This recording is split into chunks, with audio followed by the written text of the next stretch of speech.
Mga boss, gusto nyo rin bang malaman kung paano ko kinonvert sa remote control itong ating DIY emergency light? So kung interesado ka, panoorin mo tong video ang gagawin ko para malaman mo kung paano ko siya kinonvert into remote controlled emergency light. So tara, umpisa na natin. So ito na mga boss, i-reveal ko na kung ano yung sekreto at yung maliit na upgrade ko dito sa ating DIY emergency light. Bali, ang in-upgrade ko lang dito ay yung ating bombilya. So dito sa ating mismong junction box at mga parts dito sa loob ay wala akong binago. Bali, ang binago ko lang ay itong ating bombilya. So tara, kalasin natin. Set aside natin to. Tapos dito tayo mag-focus. Yan. Ito yung converted natin na ilaw mga boss. So paano ko nga ba ginawang remote control itong ating DIY emergency light? So kalasin natin. Yung bali, ito siya mga boss. Ito yung ginamit kong ilaw. 3.7 volts ang input nito. At kung mapapansin nyo, yun yung connection ng battery nya. At kung mapapansin nyo rin, meron siyang S sign at S sign dito. S negative at S positive. So ibig sabihin, pwede nyo siyang kabitan ng solar panel directly dito sa ating terminal na S negative at S positive. So itong ilaw na to ay nabili ko sa online, through online. Binili ko siya na may dalawang mode. Isang dim light at isang full white na ilaw. So dalawang mode siya na gamit ang remote.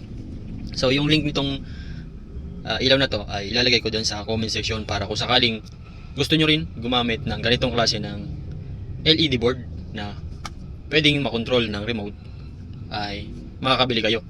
Saka nga pala, pag bumili kayo nito ay may kasama ng remote. Itong LED board na 3.7 volts at may kasama na siyang remote.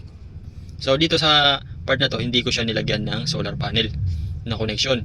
Kasi dito ko siya dinirect sa ating DIY emergency light para mayroon lang siyang switch. Then kung gusto niyo naman lagyan, pwede na kayong mag-direct dito ng solar panel at babaguhin niyo tong battery nyo. So ide-directan nyo na siya sa battery, mismong battery, hindi na dito sa ganitong DIY emergency light. Pero kung gusto nyo lang. Pero sa akin, sa case ko kasi, meron na ako nito, hindi ko na kailangan yung charging board nya. Kasi meron naman ako ditong charging board. So ayan, ganun lang yung ginawa kong upgrade dito sa ating DIY emergency light. Bumili ako ng LED board with remote sa online, then pinalitan ko. Then papakita ko sa inyo yung kinonvert ko na una, yung ilaw na inalis ko dyan. So ito siya mga boss. Ito yung 220 volts na ilaw na may battery na kinonvert natin. Inalis ko siya at pinalit ko doon. So po, testingin natin para makita nyo yung talagang liwanag niya. Balikan natin. Tapos isalpak natin ito. Pag sinalpak nyo ito mga boss, iilaw to ng saglit, mabilis lang. Yun. Indication yun na buhay na yung ating emergency light. Tapos switch on natin. Pero bago yan, patayin muna natin yung ating flash at yung ating ilaw. Hinaan lang natin. Yan. Tapos switch on natin. Yun. Tapos kung gusto natin baguhin or ilipat yung ilaw sa dim light na kulay yellow, pindutin lang yung negative sign. Ito. Yun. So ayun lang mga boss. Sana may natutunan kayo at sana naibahagi ko sa inyo yung kunting kaalaman na ginawa ko dito sa ating DIY emergency lights.